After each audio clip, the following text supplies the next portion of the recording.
Hello, friends. We all feel down every now and then, and especially lately because of coronavirus as well as the imposed lockdowns. So, I am going to tell you 8 simple science based techniques which can help you improve your relationship with yourself as well as which can keep your spirits high even during the low times. So, number one is embrace the upside of feeling down. So, what does it mean?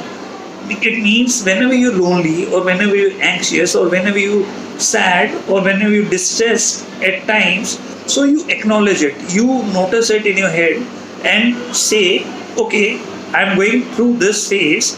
Let me see how does it matter to me and how I can come over it." Number two is engage in smarter self-talk. For example, talk to yourself as you are talking to a second person. Supposingly, for example, if I am feeling anxious about tomorrow's presentation or seminar, so I will talk to myself as if, Dr. Ankit, you are feeling anxious about tomorrow's presentation, and the moment I talk to myself, I my problem solving mode gets activated and I find solutions. Third point is change your views literally. Supposingly, if you are going through a negative thought or there has been something bothering you since long, so you have to look to the other side of the coin, that is the positive side, and you can see how you can solve that problem or that emotion or that thought with the positive one, and it can help you bring the alternative perspective and solution to your problems as well as it can help you calm your anxiety. Point number four is repeat a task at which you are good at. So, guys, whenever you're doing a task at which you are getting better at or you are good at, it hardly gives you time to think negative about yourself. A study was done for 14 years on 7,000 volunteers, and it resulted in showing that a belief of self perception that you are getting better at the work of your self interest, it helps you boost your self esteem every day. Fifth point is reminiscence.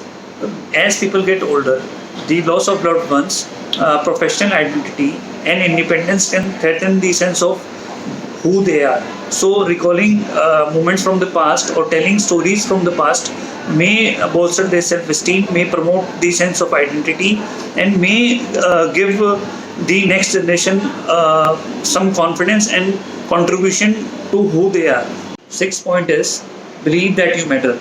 According to a study done in 2020, if you believe that you are worthy of something, or if you are believe that you are worthy of consideration, then it is directly proportional with your joy. So always believe that you value yourself and you are there for your family members, and if you do so, you automatically your sense of belief and self esteem and your confidence increases. Number seventh is share your feelings very carefully. Whenever we faces any negative emotions, we urgently wanted to vent it out to someone. So don't just vent it out to someone who just keep listening to you and does not provide you any solution, but vent it out in front of someone who can listen to you, who can understand you, and give you a positive picture to look beyond that negative reaction. The last and the final point, that is eight number, is get moving. There is no silver bullet for improving your low morale, but the closest thing we have is exercise. Yes, guys, exercise.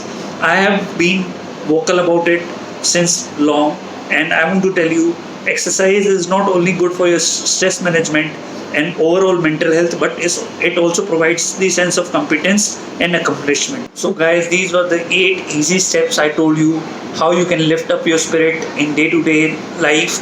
And if you want to get connected to me, you can write me on Instagram, Twitter, Facebook, YouTube, and you could also comment me on which topic I should make my next video on. जानिए अपने मानसिक स्वास्थ्य का हाल with Dr. Ankit Rar.